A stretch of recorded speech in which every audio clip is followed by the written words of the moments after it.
Good evening. This is Roger Smith with Clean Water Action, and I'm joined here by Alex Kragie and Lynn Stoddard of the Department of Energy and Environmental Protection. Today's webinar is intended for municipalities to discuss the state's Lead by Example program, and in particular, energy savings performance contracting. This is something that's of huge interest to us at Clean Water Action. We've been working for a number of years to help advise municipalities and municipal energy task forces on ways to help towns save energy. And we actually started researching performance contracting about 3 years ago, as the town that I live in, West Hartford, was looking at ways to upgrade the town buildings, but had issues with not having enough staff and also funding. So it's something that I'm excited that the state's now really taken the lead and wants to help towns and wants to make it easier for us. So this webinar is really intended to give you a sense of what's going on at the state level. And the format-wise, the way it's going to work is that Lynn and Alex are going to give a presentation here. Throughout the presentation, you're welcome to ask questions. If you see there's a box on the right-hand side that says questions, you can type them in as we go. If there's something that is maybe a little bit more complicated, you can also hit the hand icon, and then periodically we'll unmute you so that you're able to ask them. And then at the end of the webinar, we'll have a question and answer session. So if you have things you want to discuss, absolutely save it for then. It should be a good opportunity to get some details about the program and what it means for your town. So this is the second webinar that we've done. The first one was on ZRECs and LRECs, which is an incentive for renewable energy. If you have any other topics that you're interested in that would be of interest to municipalities, please email me, rsmith@cleanwater.org, with any thoughts that you have. And if there's something that it looks like it's of interest to multiple towns, we're more than happy to find good speakers like the folks today and schedule a webinar, or we can include it in the next round of workshops that we do around the state. So without any further ado, let me pass it over to Alex Kragie from DEEP to talk a little bit about what the state is doing on energy. Hi, folks. Thanks, Roger. Thanks to Clean Water, and it's great to be here in the Clean Water studios, beaming at you live from West Hartford. Thanks to everybody for joining the webinar. Our intent here tonight is to be as informative as possible. So I'm going to do a broad outline of the program. Lynn's going to run through a set of slides that really get into the nitty-gritty. And then we want to take your questions and answer any questions that you may have. So thank you again for taking the time to join us. We want to tell you about municipal performance contracting opportunities.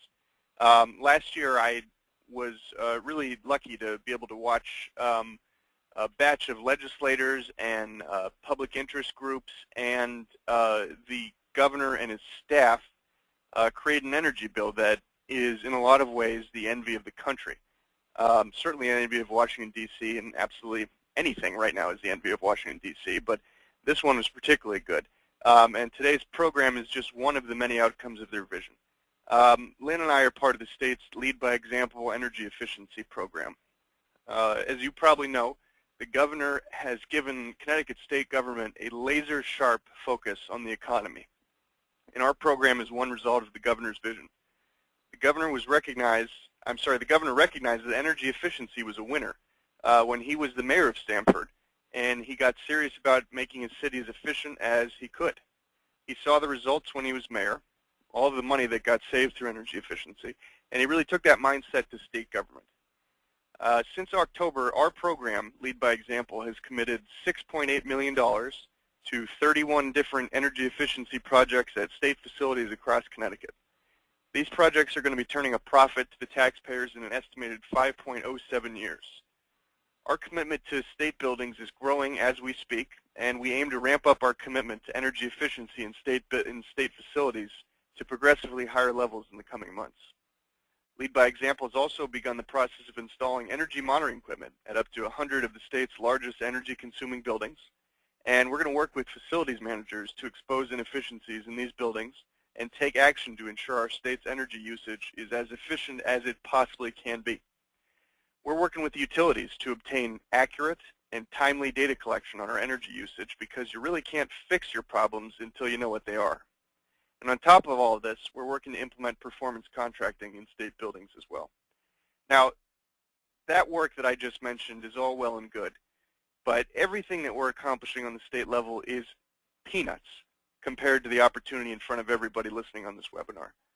The purpose of Lead by Example's performance contracting program is to expand on the work that we're doing in state buildings by maximizing the amount of energy efficiency upgrades that are implemented in municipalities across the state. Why do we want to do this? Well, we want to save energy, we want to create jobs, and we want municipalities to save money. Performance contracting can work for you. This is why Lead by Example has created the program that we're announcing today. And as I'm sure all of you know, performance contracting is an agreement with an energy service company that allows the cost of the efficiency upgrades to be paid back through the savings on your energy bills.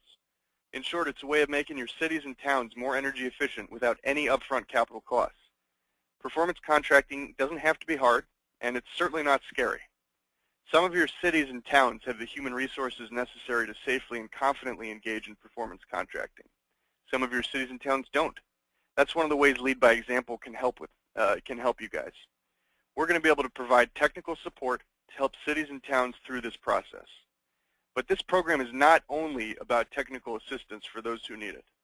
We're in the last stages of finalizing a set of standardized contractual documents, including a financing agreement in the form of a tax-exempt municipal lease agreement. For the past 6 months, we've been working with the Office of the Treasurer, the Attorney General's Office, the Office of Policy and Management, the Department of Energy and Environmental Protection, and the Department of Administrative Services, really truly great partners in this process, to create these standardized documents. We've looked at these docs from every angle, and they should give every city and town the confidence that it needs to engage with an energy service company and third-party financer and feel comfortable that you're getting a good deal. Lead by Example, through our partners at the Department of Administrative Services, is also going to be creating a list of pre-qualified energy service companies for municipalities to select from. These companies are going to be vetted through the state's rigorous procurement process and should add an additional element of comfort to your decision-making process. So really, our message to you today is really clear. Efficiency saves money for you. You know this. Performance contracting is a really great way to accomplish your energy efficiency goals. I want you to treat our program from Lead by Example as a buffet. Just use whatever piece suits your needs. Do you want to use the contract templates to sign an agreement with an energy service company and a third-party financer, but don't need technical assistance? Please, go ahead. Do you want to use your own contract, but select from companies on the state's pre-qualified list? Be our guest. Do you not want to use any part of the state's program, but instead enter into agreement on your own? Hey, that's fine too. Whatever you do, take a good, hard look at all the wasted dollars that are seeping through your walls and out of your light sockets, and take steps to capture this money, please. Over the coming months, Lead by Example is going to be rolling out our performance contracting program that Lynn is about to outline for you in detail. So for more information, you can check in anytime at www.ct.gov/deep/Lead by Example, or you can always drop us a quick note at leadbyexample@ct.gov. Thanks again for the opportunity to speak today, Roger especially, and we look forward to working with many of you individually in the coming months. Now, without any further ado, I'm going to turn the floor over to my friend Lynn Stoddard here. Hi, everybody. So I'm going to be walking. Alex is the only one who can talk. I'm going to be walking through this PowerPoint that you should have on your screens. And I know that most of you are familiar with performance contracting, so I'm going to go quickly through some of the concepts. And if you have questions, we can get into those later. I'll focus mostly on the program we're developing for the state. So as you probably know, performance contracting is basically using dollars that are used on inefficient energy use, so wasted utility dollars, and putting those into savings. This helps create jobs, spur the local economy, help you stabilize your energy use and your load profile, gives you a chance to upgrade your facilities with energy efficient systems, and so on. You can read the things on the screen there. Part of Lead by Example, as Alex mentioned, is a focus on energy efficiency at state and local government. So it's something we want to highlight with you. The program will apply to state agencies and towns. So here's just another look at it. the pie chart before improvements, your utility and operations budget. Essentially, you're taking part of, again, those wasted dollars being used on energy and putting them into savings to pay for efficiency upgrades. So the cost of the improvements is paid out of future energy savings. Another way of looking at that, if this is your energy use, the baseline here on the top, when you start all the measures that are part of your performance contract, your use drops, and that delta is your avoided energy use and the dollars that you're saving from the program that finances the cost of the program. So some typical energy saving measures. The whole idea is to basically build a portfolio of different measures to get at deeper retrofits. So it will include things like lighting that have quicker paybacks with maybe some building envelope things like windows, etc., that have longer paybacks. And it's a way for you to package them all together and through the combined savings get at greater savings. So who benefits? Well, certainly you leaders in towns. You're basically able to do these things without incurring debt and without putting them in your capital budget. Taxpayers, because it's financed typically outside of the tax arena through your operating budget. Building occupants, as you well know, a lot of the efficiency upgrades also make for healthier work environments and learning environments in schools and increased comfort. It certainly eases the headache for people managing the buildings because they're able to deal with some of those things that they just never had money for, deferred maintenance type projects and whatnot. Contractors in the energy field, this should spur a lot of job growth in Connecticut and generate the movement of money that will boost our economy. And again, state leadership. Our governor is very eager to make us the most energy efficient state in the nation, and this program will play a huge role in doing that. Again, state and local government leading the way, and then providing something for others to follow, businesses, homeowners, and other sectors.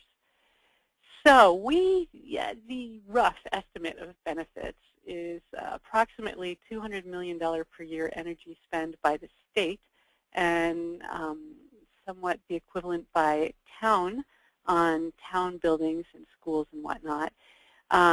You can get up to 30 to 35% savings through a performance contract with that portfolio of measures. And so that could lead, that could get $120 million in savings a year. Those are reinvested over a 10-year term or something, resulting in over $1 billion in savings.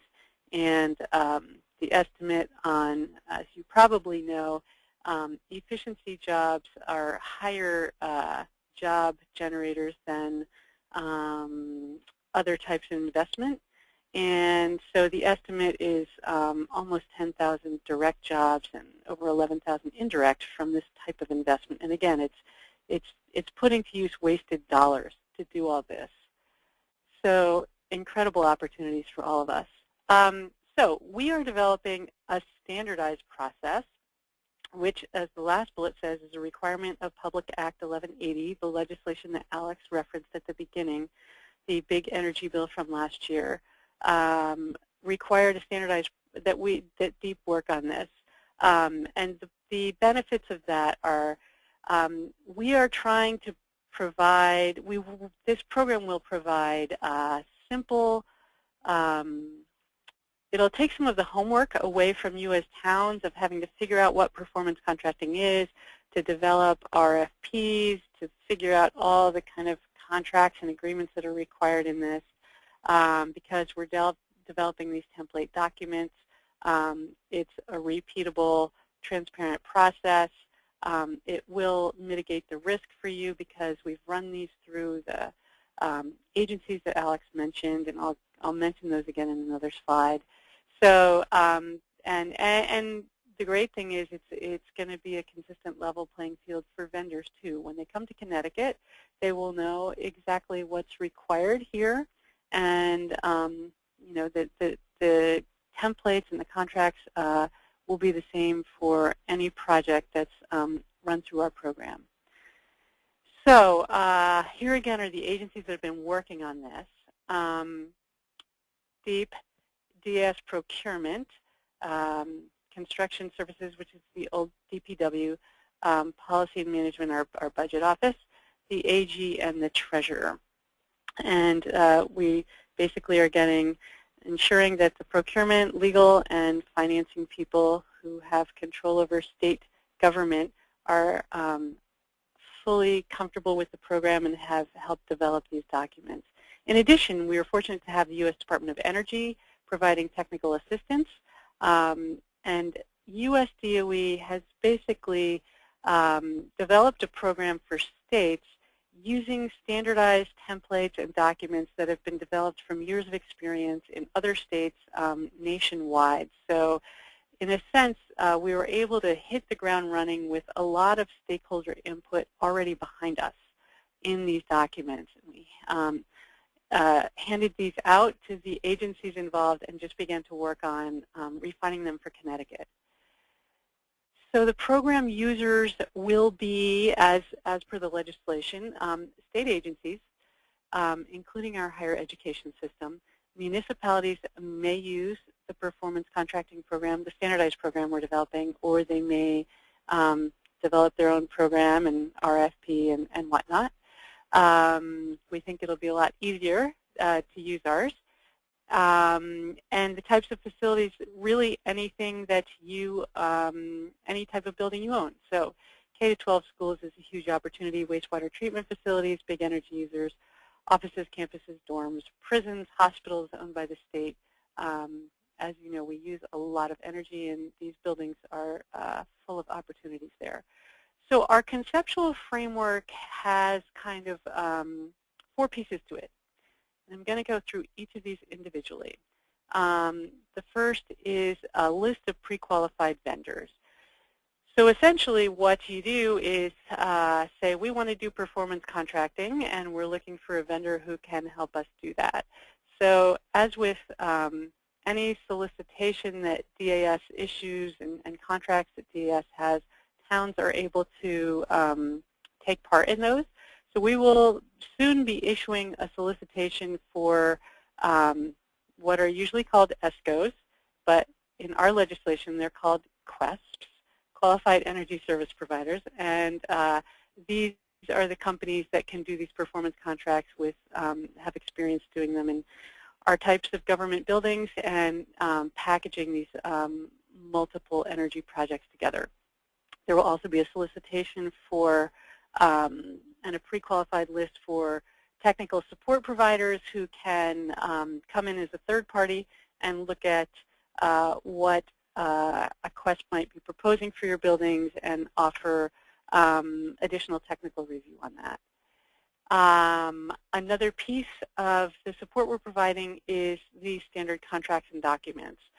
So ours is going to be very similar content-wise to how this has been done across the country, but maybe a little bit different kind of in how it's put together. There will be a base contract between DAS and these qualified energy service providers, and then the guts will be exhibits to that contract. So there will be, let's say we have a handful of QESPs on the pre-qualified list.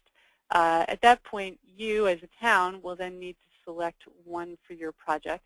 We will have a process spelled out for how to do secondary selection from that list.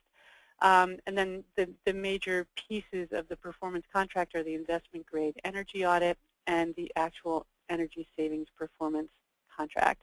In our case, those will be essentially exhibits to this base contract, and the specifics of the project will be kind of signed off as a statement of work.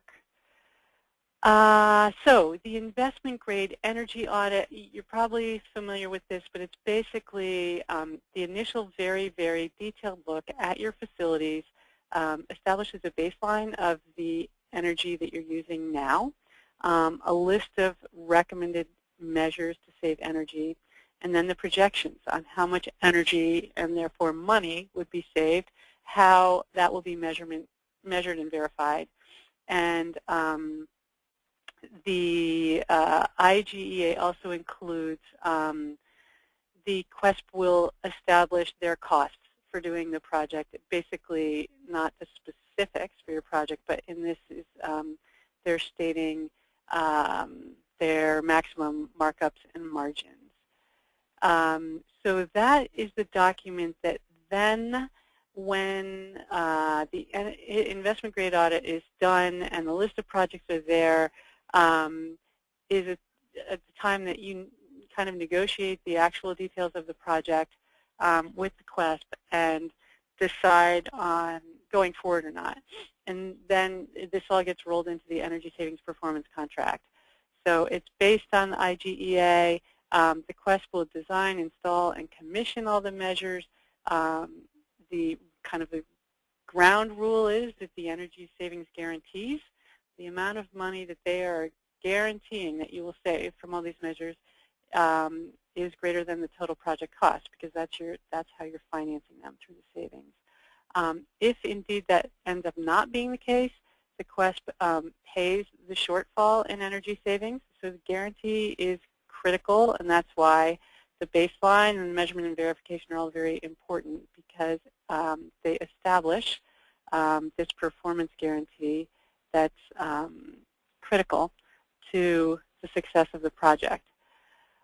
Construction, commissioning, equipment maintenance are all wrapped into the performance contract in terms of the details. The way we have it is a list of schedules that really spells out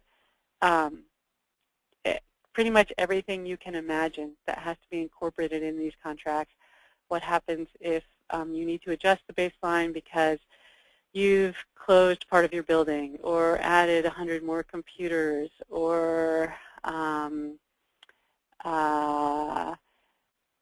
just anything you can imagine. The rules for adjusting that baseline are there. And this performance contract is linked to the financing document, which is a separate agreement, but it's basically linked through the savings guarantees and the timing of equipment installation and all that. Another piece of this is the financing options. As Alex mentioned, we've worked closely with the Treasurer's Office. We have a master tax-exempt lease and a master municipal financing agreement that essentially the Treasurer has developed and signed off on. So it's, again, something that we feel can provide you some confidence and take away some of the homework in preparing one of these things. And again, that's a lease with a third-party financer who fronts the money for the construction and installation costs, and then you pay that back through your energy savings over the years of the contract.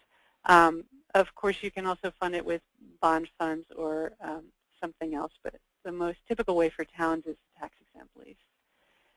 Hey, Lynn, can you go into what measuring and verification is? Can you go into detail of that again? I think we got a question on that. Oh, sure. What's the question? Oh, I'm not looking at the questions. What does DAS mean? I see that question. That's the Department of Administrative Services, which does all the contracting for the state, whether we're buying vehicles, computers, or energy services. And those state contracts have a certain procurement procedure and are available to any town to piggyback on. So towns often buy on our computer contracts or our vehicle contracts because you get better economy of scale, of course, by buying with the state. So in this case, we're doing all the vetting and the solicitation for the energy services contract through DAS. And measurement and verification, I don't see the exact question. It's just what is it, really? Okay. So basically, as I said, there's a baseline of energy use at the beginning. What your building is consuming in terms of energy and water, by the way, is lumped into this now, before the project starts. And then there's, dozens, perhaps, of energy measures that are going to be implemented, from changing your lighting to maybe some of your controls, your boiler, maybe, as I said, it could be some building envelope stuff. It could be some renewables, which may not actually save energy, but it's a different source. And if it's something that you want to bundle into this, that's possible. So you've got these list of things, and the QUESP says, okay, we are able to guarantee that you'll save, 20% of your energy by these new lights, and so much by this. I mean, it's more than percentages. It's very specific. And the measurement and verification then is on an annual basis, kind of a squaring up of what they said would be saved and your actual energy consumption. So it's a detailed plan with tables for each energy measure and the unit of energy or water used and cost of that usage, and again, comparing it to the original baseline and the projected savings. So shoot another question through if I didn't get at what you were looking for. And are there other questions I should address right now, or should I keep going? Marty, this is Lynn Stoddard speaking. Marty Mador is asking who's speaking. Lynn Hi, Stoddard. Marty. Yep. Okay, so I'll just keep going. And Alex and Roger, you can stop me for the questions because I'm not looking at that part right now. So technical support is another aspect of what we'll be providing through this. We will have a program administrator at DEEP who's experienced and well-versed. This is a TBD person in performance contracting. As I mentioned, there will be another solicitation for technical support. So these will be engineers and whatnot that are able to either kind of hold your hand and walk you through the entire performance contracting process, or step in at critical times, such as looking at the MMD plan when it's spelled out, to see that that will really includes all the information that everyone is going to need to be sure that the performance guarantee is being met. And yes, I went over the technical support. So our implementation timeline. We're hoping that we're planning to issue the solicitation in May. We're in the final throes of review with the Attorney General's office, and I know some of you heard us say that in April. It is, as you can imagine, with many agencies, not necessarily contentious at this point. We're all on the same page. It's just very tedious. There's hundreds of pages of documentation and legal contract stuff. So the good news is it's getting a very, very thorough review, and we are happier to have a high-quality product than to rush it through. But nonetheless, we're in the final stages of that. Then DAS will issue that solicitation for the energy service providers. Usually it's like a 30-day turnaround for responses, and then interviews and evaluation committee looking at all that. So it would be a couple months before that pre-qualified list would be in place with DAS contracting with them. So we're looking at mid-summer, where we will be ready with vendors on contract and everything in place for you and our technical support at DEEP, so that you will be ready to be fully supported in doing a contract. So it's a good thing that you still have a little time, actually, because there are a number of things you can do to prepare in the meantime. You should begin to look around at your facilities and potential opportunities. Again, schools, water treatment plants are huge energy savings opportunities usually. And then actually this technical facility profile, the second bullet, is 3 years of energy data and kind of an overview of the energy systems in your building, and any recent energy work you've had done, any planned energy work. That's something that you need to provide to these quests so they can walk in and say, aha, okay, this is the data. Now I'll walk through the building and look at it. And from that, I can be pretty sure these are the types of energy measures that would result in big savings. So this technical facility profile, we actually have a template for that. It's a form with all the tables on your energy use and whatnot that will be part of this package.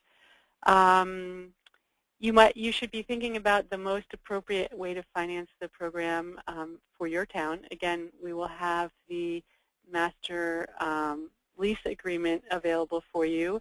If for some reason your town chooses another way to finance the project, you can be thinking about that. At any rate, all of these things probably need you to be building support in your town between your finance people, your facilities people, your town leaders, your elected officials and Board of Selectmen or Town Council, whatever you have. Spend some time now talking to other towns that have done performance contracting. There are a handful of them in the state that have had successful experiences. We're also creating a video to showcase a couple towns and their performance contracting projects, which we'll have that out probably midsummer also. So there's lots of things you can be doing so that when the list of qualified vendors is ready midsummer, you're ready to grab that list and get started. Put the cautionary note in there for you and all of us as we, once the solicitation is issued, we of course can't be talking to any of the vendors that want to be doing work in the state, and you should be aware of that too if you choose to participate in the program. Additional information. So we have a Lead by Example webpage on the DEEP website. We're getting many, many, many, many calls from vendors right now, eager to see the solicitation. Once it is, the information's on that Lead by Example webpage, just kind of minimal, bare bones information right now. It will be, of course, when the solicitation is put up on the DAS website. We will post that on our Lead by Example page as well, and kind of the progress on the timeline of the program. If a vendor chooses, wants to be responding to the solicitation, of course they go through the DAS website, which has a whole, a procedure to respond to bids and whatnot. We have that link on our Lead by Example page as well for vendors who want to be on the email distribution for solicitations and whatnot. And then you have my information and Alex's, and we are able to answer any questions we don't get to tonight.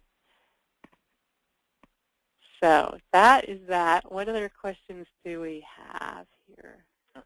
Lynn, we got a good one from a couple folks about project minimums, asking if there is a minimum project size. And that really, no, technically. It's whatever you can work out with the energy service company that you'll be engaging to get to the point where savings are greater than the cost of the project. So theoretically, no. In reality, these projects tend to be pretty relatively large. Lynn, what are you thinking for the average here that we've seen? Well, I'm thinking of the towns that have done East Hartford, Naugatuck, Stamford. I was looking at a few of them today. Those were typically kind of all the schools in the town. So Stamford was $6.1 million contract for, I think, 14 schools. East Hartford was around $7 million, as I recall, for a handful of schools. I think Naugatuck was actually about $12 million for schools and town buildings. So we're talking multi-million-dollar projects in many cases. And if it's a very small project that we're just lighting or something with a quick payback, it probably wouldn't be worth going through all the detail of a performance contract. It really, the benefit of this is you can finance things that take a longer time to pay back but have huge savings. So more kind of deep retrofits and systemic things. So the contracts, can last 8, 10, 12 years. I think our legislation says the payback should be within 15 years. So it's, you're in it for the long haul, and they can be pretty big. So we got a question from Ann here too, a good question about financiers, the third-party financiers, and whether or not we're working with the folks in the marketplace to get them comfortable with the concept of performance contracting. And the answer is yes, very much so. There is a pretty substantial market already out there for performance contracting, for providing third-party financing for performance contracting. And we are working actively with a number of different financial companies to make sure that they're prepared for what will be happening in Connecticut. And this is Roger, just to elaborate on that a little bit. I mean, I think while performance contracting may be new to Connecticut towns, it's very established as a mechanism to finance energy upgrades. The United States government has been using it for literally decades at this point as a corporation. So nationally, there's definitely a pretty big interest in the lending industry to support these type of projects. And they like that you do have investment-grade audits, you do have measurement and verification built into it. So there's a level of comfort that the building owners are actually going to get the energy savings that were promised, and therefore it's not an unduly risky investment. So I think the financing isn't the biggest issue. But I wanted to go back to that question of size a little bit. Clean Water Action did put together a guide to performance contracting, and in the appendix of the guide, we had some case studies from towns that had done it to date. And I think about the smallest size that we saw was about $500,000. More normal is in the $1 million range and up. And one of the things about performance contracting is you can bundle energy-saving measures with other things that you might like to do with your buildings anyway. So, for example, physically fixing the building, improving indoor air quality, making it handicapped accessible. I mean, as long as over the lifetime of the contract it's cost-effective, you can do it. So I think what some towns are finding is that energy-saving performance contracting is a way to solve the maintenance and other issues they're having with their buildings anyway and pay for it out of energy savings.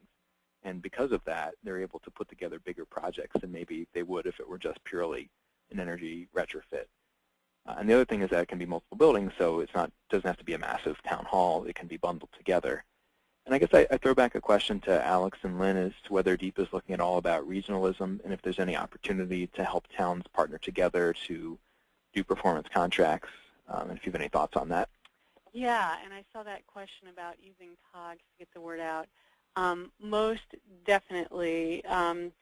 There are certainly towns that are very small in our state that may not kind of have the volume to make it worthwhile to do a performance contract. So I think it's a perfect opportunity to do a regional project or work with other towns. We have an example, actually, Roger, in the towns you're working with, 5 towns in West Hartford and Avon, Simsbury, Bloomfield, and Farmington, I believe, are looking at a joint performance contract that would group probably some, but not all of those towns together. So by all means, a regional approach makes a lot of sense in some cases. And getting the word out through the COGS also does. And then we have a question from Sarah. During leasing period, does the town see any savings, or do all monies saved go to pay down the lease? And it can be structured in different ways according to the contract that you work out. But yes, generally there is a portion of savings that is returned to the facility and therefore the municipality. During the contract, right? That's correct. Obviously, the company that's making this guarantee is going to be a little bit conservative on the savings. They got to be sure they can get that much. So the chance that you will save more is, reasonable. Otherwise, they're going to be paying the shortfall. And it's a perfect time to integrate some behavioral components too, and build the energy consciousness of people in your building. And those kinds of things, people using equipment more efficiently, turning off computers and lights, etc., are not usually easily guaranteed because they depend on human behavior. But As all kinds of things are happening in your building, it's a great time to tune into that, capitalize in the sense that you get people thinking about how they use energy. So, and of course, those savings are all stay with you because they're above and beyond the guarantee. I see a question about vetting, helping the finance community.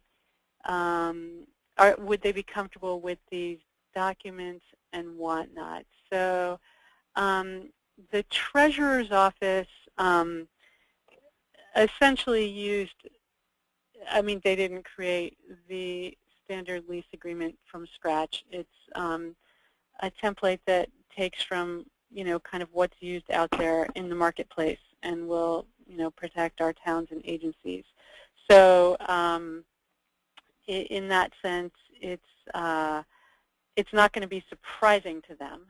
I don't think it's pretty typical, and we did run it past at least one town that's done performance contracts, and they said, yeah, this looks pretty standard. So if for some reason we were to find out that this was, if there was something unworkable in there, we would work to change that, but I don't think there will be any major surprises. It's pretty typical.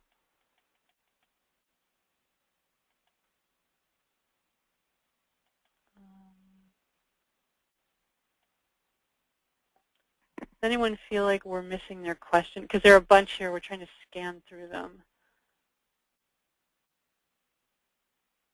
Catherine, I'm not sure I understand your question here. You said, can you elaborate on towns that have combined buildings to make a large enough contract for insulation, for instance? So I think that just goes to the idea of banding together different entities, or I'm sorry, different facilities within the town's building portfolio. And yes, that is absolutely encouraged and should be done as a best practice in the industry. Actually, so Katie, I'm going to unmute you as it looks like you have a follow-up question to that. Am I on now? Yep, you are on. Hi, Katie. Hi, Lynn. How are you? I'm good. Hi there. Hi, Roger.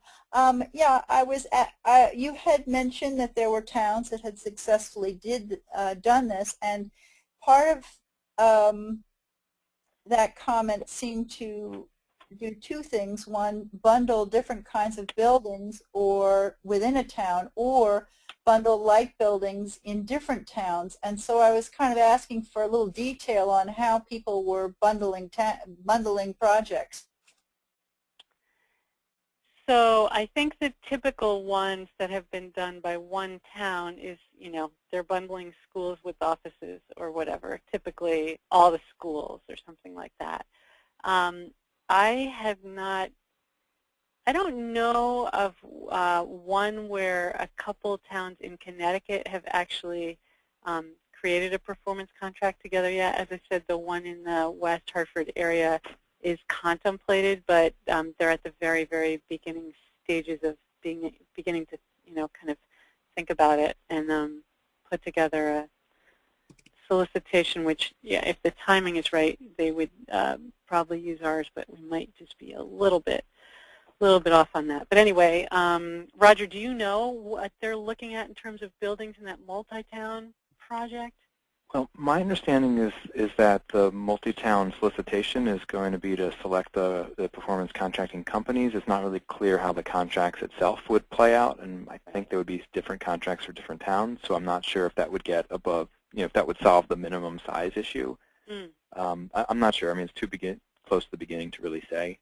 But in terms of what sort of measures can be bundled together, I mean, your question was, could you do it for insulation? And I think what we see with performance contracts is that there's a blending of different types of measures together. So you have things that are on the really high and quick payback side, like efficient lighting. I mean, these could literally have a payback within a year or two. And then on the long range, you maybe have things like high efficiency boilers or windows or other pretty major capital improvement items that take a bit of money and take a good amount of time to pay back. And the beauty of the performance contract is when you bundle all these things together, you can have an overall contract length that isn't that long, meaning they'll pay for themselves within 7 or 10 or 12 years.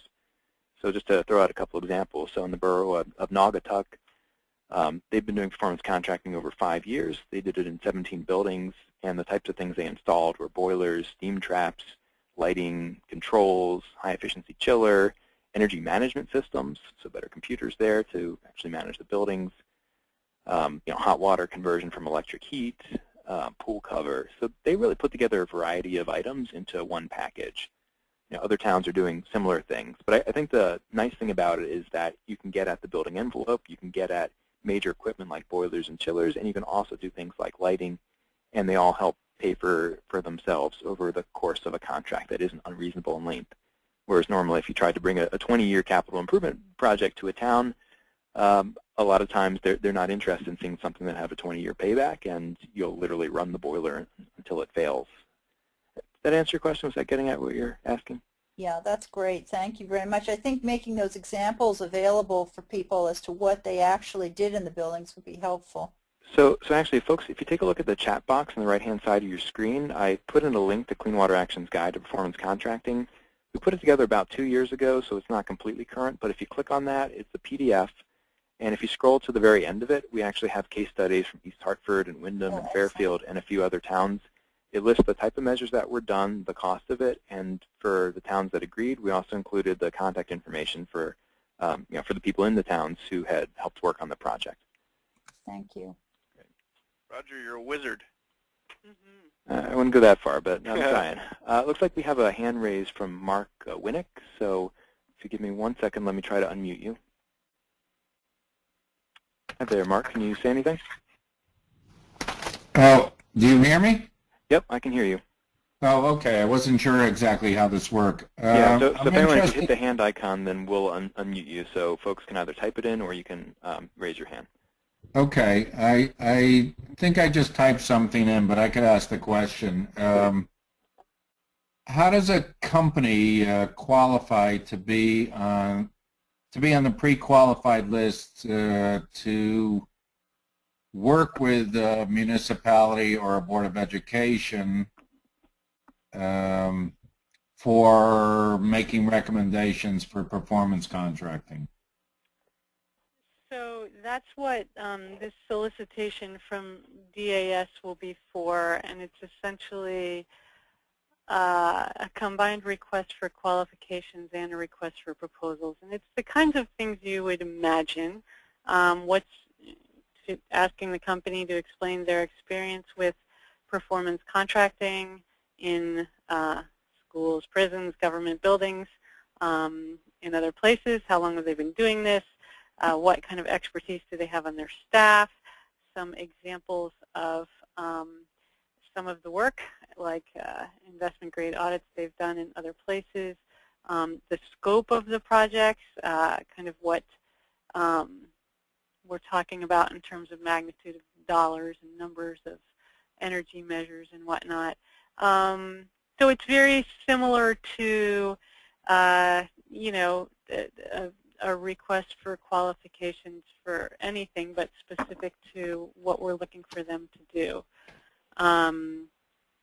And the responses, we actually have essentially a response template and ask them to, fill in the answers to all this stuff. So we're sure we get what we want, and then there will be an evaluation committee that reviews them and interviews as well. So it will be quite a thorough process. And then, as I mentioned before, that will be a pre-qualified list, and for you to choose a company to work with in your town, let's say there's half a dozen to a dozen companies on the list.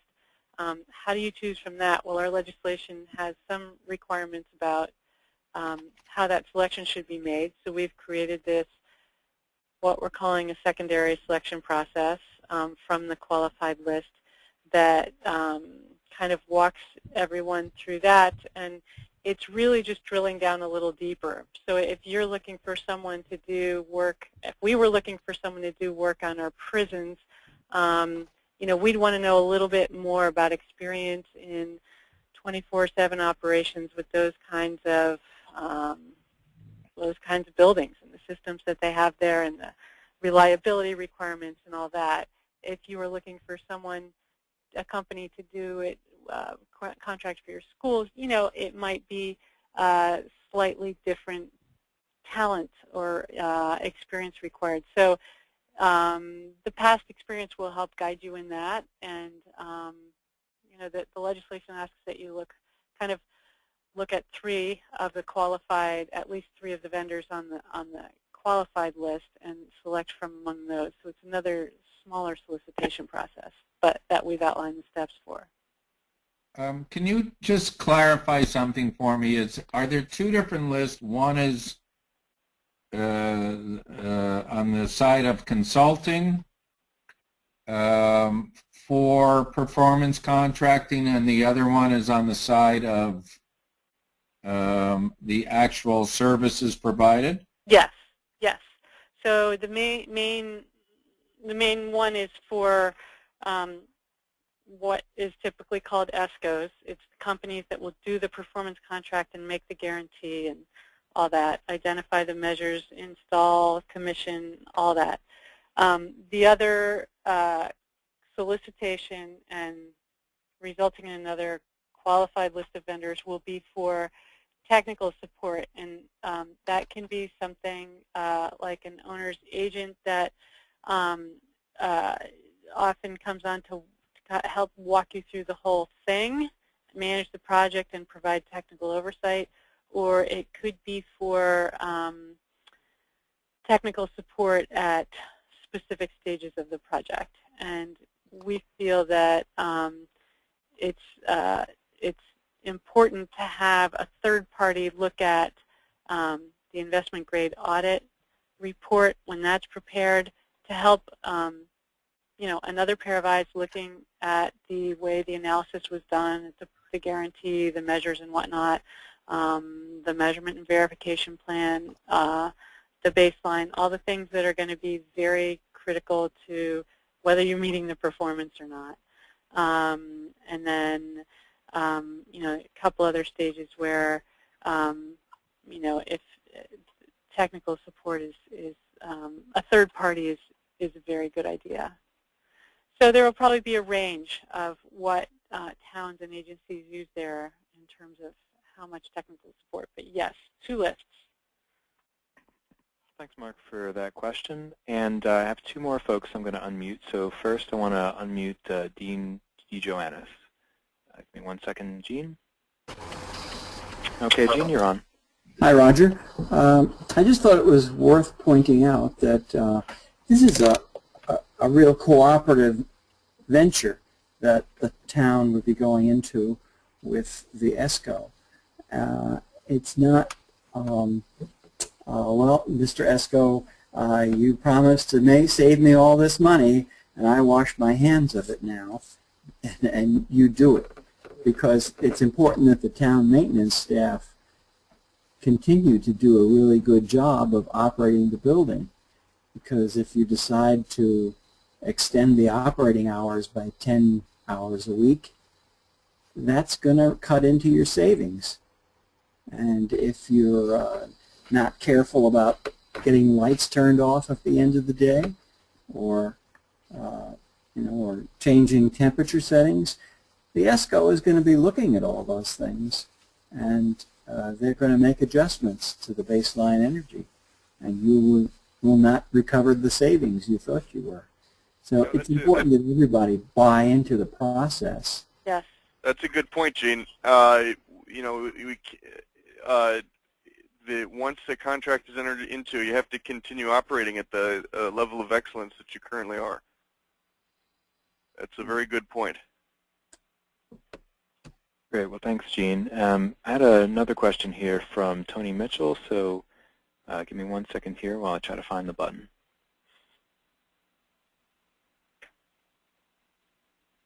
Okay, Tony, you're unmuted. Hi. Hi, Tony. My question had to do with the difference between this program and Having trouble hearing you, Tony. Can you speak up a little bit? Okay, it looks like Tony's connection's a little bit flaky here. Do you want to try one more time? Okay, so Tony's cutting out, but the question that he had asked was asking to clarify the difference between performance contracting and, say, the Efficiency Fund Small Business Energy Advantage program. That program doesn't guarantee savings and mainly includes lighting and other electric saving measures. So I don't know, Lynn or Alex, if you want to take that. Well put. It's a performance contract is unique in the sense that it does guarantee a certain level of savings. And other programs offered through CEF and other places are great programs and should be taken advantage of, but they don't have the performance guarantee in place. It's just a performance of upgrades. And let me just add that, as you are all probably aware, the Connecticut Energy Efficiency Fund has many incentives for energy measures and rebates. So the performance contract is fully expected to take advantage of those rebates to kind of lower the cost or the amount of energy savings that will be applied to the cost for this. So this will work very nicely in tandem with the CEF programs, and we are coordinating with the Energy Efficiency Board on it and have a close working relationship with the utility reps on that. So, you know, these are all complementary programs, and we expect them to leverage each other. Well put.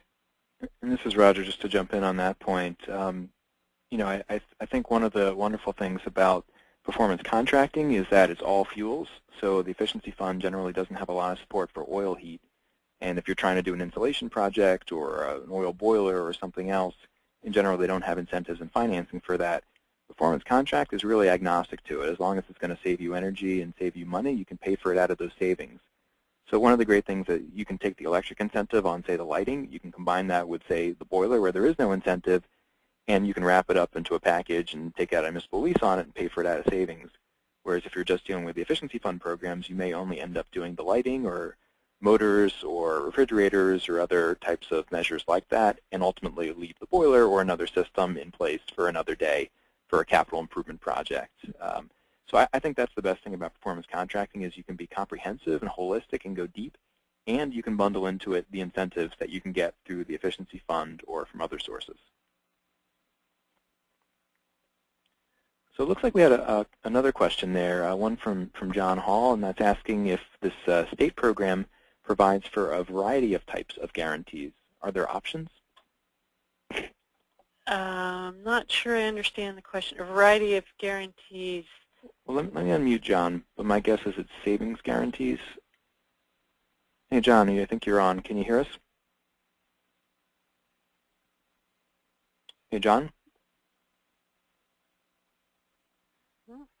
Okay, looks like a system might not be working at the moment.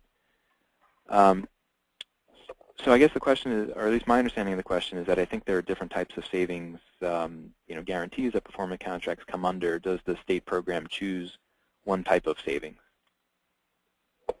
You mean a certain type of energy measure, like lighting as opposed to boilers, or I mean, the program encompasses energy and water. It encompasses all fuels. And so, you know, the guarantee on the savings is on those bills you're paying for water, electricity, and heating and cooling and whatnot. That, again, I'm not quite sure I'm getting at the question, but. Okay, well, John, if you want to type in again, if you have any clarification, we'd be happy to pick it up in a sec. We had another question from Katie Freigang, which is, who would normally administer a project? Is this the selectman, a financial officer, a facilities manager, the task force? Who's all involved in a performance contract? Wow. Well, as someone mentioned before, it is a commitment on the town and the people who currently maintain and operate your buildings. So first of all, if there is kind of who's doing the maintenance and what that involves is all should be spelled out in the contract, because again, if you know, the temperature's raised or whatever, you have to know that the agreement is it's going to be within this range. If it's outside of that, then it's going to impact the guarantee. So the building manager has to be very, you know, custodians. Anyone who's operating energy or water systems for the building is intensely involved. Typically, you know, finance people in the town have some oversight. Small towns, you know, so East Hartford, you know, they've got their public works people, their finance director, facilities people, all part of it. In a smaller town, obviously, there's not as much staff. So, you know, you might need a little more help to oversee the contract and manage the project. Great. I'm going to mute you, Katie, because it looks like you had your hand up. Is that what you need more clarification? Yeah, I just wanted to clarify. Yeah. So would the responsibilities be spelled out in the contract with the point people for the different phases or for whatever aspects? Is that covered in the contract? Yes, it's kind of spelled out. Well, we have template documents that a responsibilities matrix that kind of clarifies a lot of the fuzzy areas, and is something that you need to work through. Who's responsible for maintaining this? Who's responsible for, you know, establishing temperature controls that within a range that will be adhered to, and all that stuff. And basically, it's incumbent on the town, in this case, whoever's managing the building for the town, to alert the ESCO if there is some kind of major change from the operations that have been laid out and are part of the baseline. So again, if you order 500 new computers or add, you know, 50 workstations or whatever. I mean, you can imagine in a school, you know, you went to smart boards in every room or something like that. The town has to be in touch with the ESCO, because if it's straying from the baseline or the work that was anticipated over the course of the project, then of course that's going to affect how much energy is used. So, you know, these things can go on for years, and the town staff has to be constantly aware when you buy equipment or replace equipment that is going to affect the way the building is performing and the way you're using energy, and you know, make sure it's consistent with the contract, or the baseline's adjusted and it's acknowledged by everyone that this is something different that's happening. Thank you. Great. Thanks, Lynn. Just a reminder to everyone on the call, you can either type a question in on the right-hand side and we'll do our best to answer it, or if you'd like, you can hit the little hand icon and that will let us know that you'd like to be unmuted to ask your question, and we're happy to do it either way. So it looks like at the moment, it looks like Mark Winnick has your hand up again, so I'm going to unmute you. Hey, Mark, you there? Hey, thank you. I'd like to know, well, I have a couple of quick questions. One is, does a vendor have to be an SBE or an MBE registered and qualified with DAS in order to be on the qualified list, pre-qualified list that you're speaking about? So DAS. And if you're not sure what an SBE or MBE is, I can clarify that for you. No, I do know small business and minority-owned and women-owned businesses, correct? Yes. It basically, I'm not 100% positive. I know that in some cases they give kind of extra points to vendors who satisfy those criteria. Whatever it is, it's consistent with all state procurement policies. So I am not positive how that has applied to this contract, because that's what the procurement guys did. Okay. And just to clarify, the procurement hasn't yet happened. Right. Pardon me? And just to clarify, the procurement hasn't yet happened, so the list isn't yet available, but it'll be pretty clear once it has. When the solicitation goes out, that is spelled out in there, and that's the stuff that like the Attorney General and the procurement people are adding in. And how does one receive the information beyond the solicitation list? You mean a town or other interested parties or anyone? Well, if either as an ESCO or an owner agent. Yeah.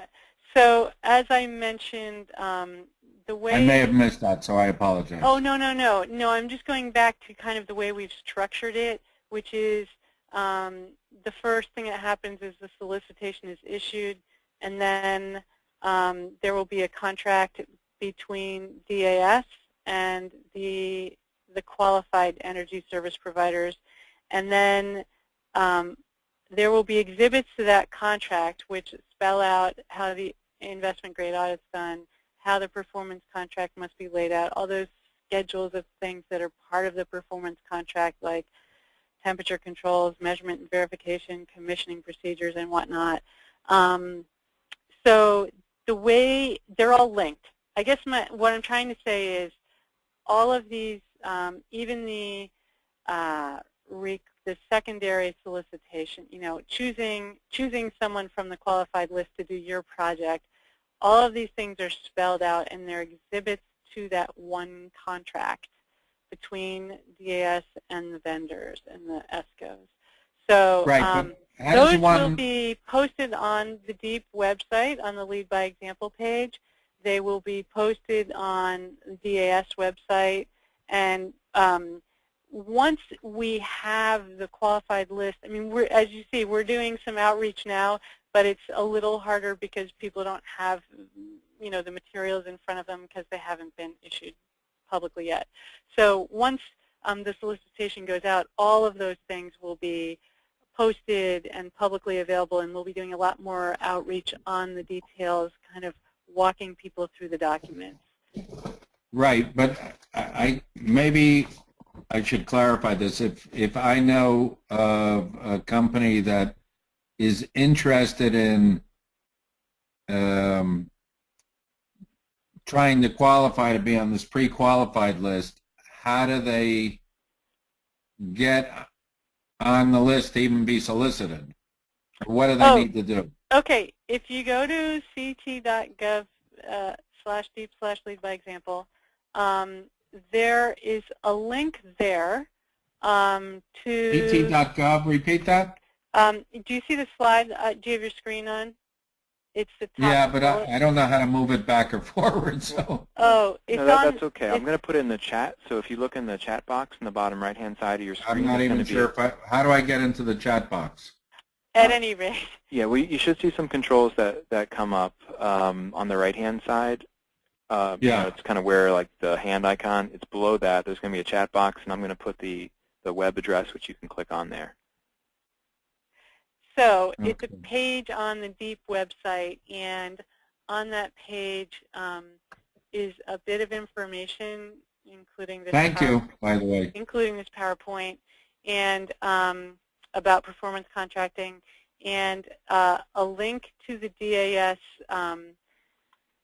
basically so that you can get a potential vendor can get on an email distribution list of any bid that's posted by DAS. So if someone were a vendor who wanted to find out when the solicitation goes out, you put your name on that list and you'll automatically get emails of any bids that are posted for the state, including this one.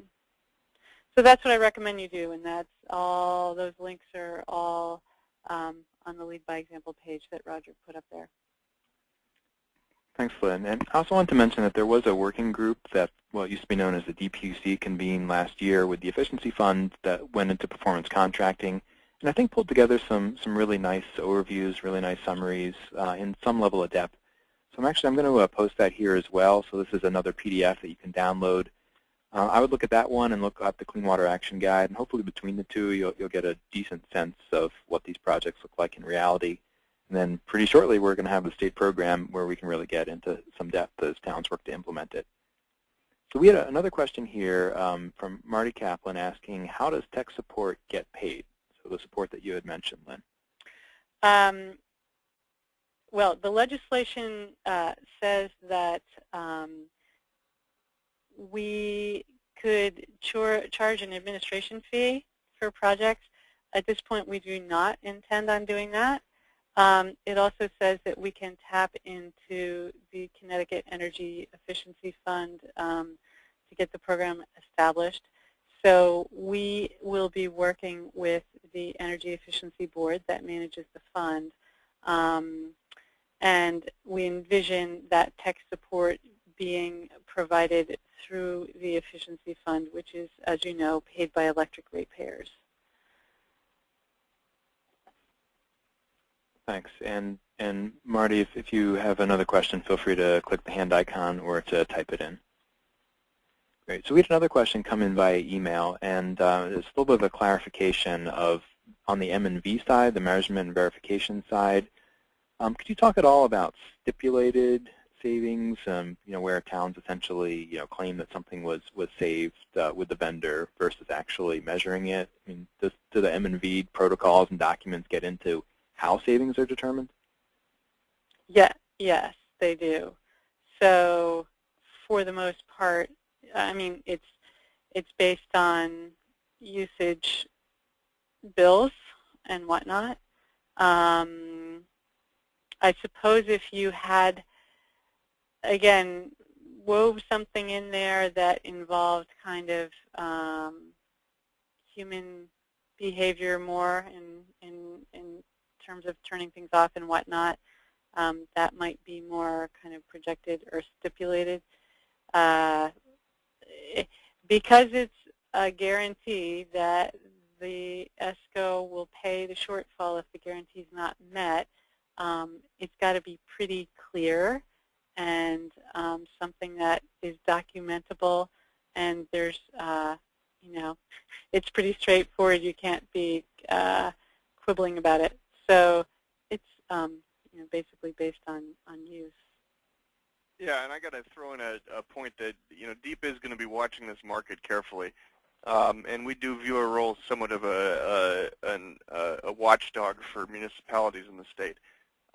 So while contracts are being drawn up, we're there to help, and we're there to help with technical support. And we're also going to be looking at the projects once they're executed carefully to ensure that folks are getting the deal that they signed up for.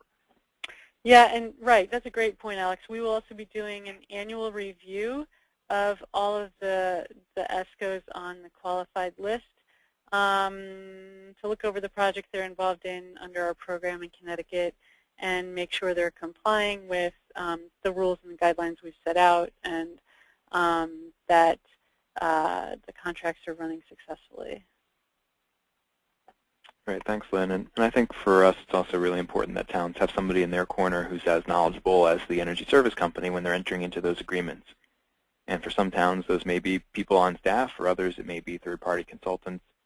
But I think it's really important to have someone who can really look critically at the documents, look critically at the measurement and verification plan, so that the town isn't essentially just deeming that all savings are magically going to appear, regardless of whether they do or not.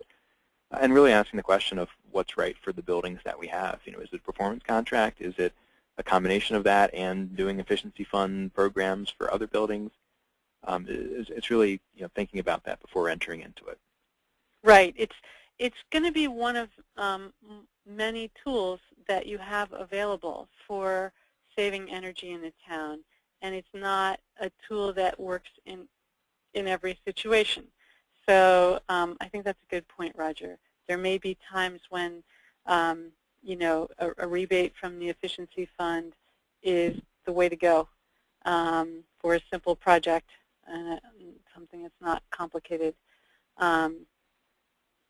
So we will, yeah, there may be times when you want to bond something for another reason. So making sure a project is appropriate for this is key, of course, using the right tool. So we had another question come in that was asking about an earlier comment that I made about including things like handicap facilities in a performance contract. And I just want to clarify the remark. So the idea wasn't that you could, you know, say have a huge building upgrade project to install ramps and fund it from a light bulb. You know, the idea is that you've got to have comprehensive energy savings, and you can pay for other things out of those savings, but without the savings, you can't do other measures. So, I mean, the thing I like about performance contract is it is a way to do other capital work that needs to be done on a building, but it still has to be cost effective. It's got to be funded out of the energy savings, and the more things that you add in that don't actually save energy, the longer the contract term is going to be. And if it gets too long, it might not be attractive to your town anymore. So those are the sort of things to think about when you're looking at an energy savings performance contract project for your town. That's a really good point, Roger. I was just speaking with somebody from Region 19 today, and they were telling me about how there's a couple schools out there have two boilers that need to be replaced, and it really, you know, a lot of times it's very serendipitous.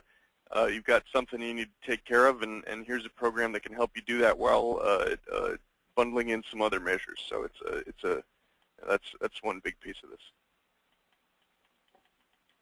Okay, and any other questions? If so, click on the hand icon or type something into the question box.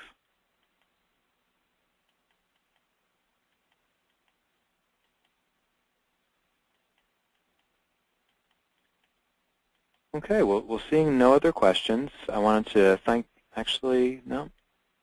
All right, well, seeing no other questions, I wanted to thank everybody for taking part tonight, in particular Lynn Stoddard and Alex Kragie from DEEP. I also want to thank the Emily Hall Tremaine Foundation for supporting our work to support towns. And please do send your ideas for future webinars that you'd like to do. If there's other issues that are affecting your town where you feel like you could benefit from sharing knowledge with your peers or asking questions of experts, we're happy to help. Just send an email to rsmith@cleanwater.org. And as a logistical next step, so for everyone who took part in this call or registered for it, I'm going to be sending out an email in the next couple of days. The email is going to have a link where you can actually download a video of this webinar, so it includes the audio and the slides, assuming everything works right. I'll also send a link to the performance contracting guides that Clean Water put together, and also the one that the state had put together with the DPUC last year. So that'll go to everyone, and please do share it with your town officials and others who weren't able to make it today. We're really excited about the potential of this town to help, or this program to help towns save energy in a much bigger scale than it's been done to date, and we really need all of your help to make this program a success. So thank you, everyone, and have a good night. Thanks, guys. Thanks, guys. We look forward to working with you.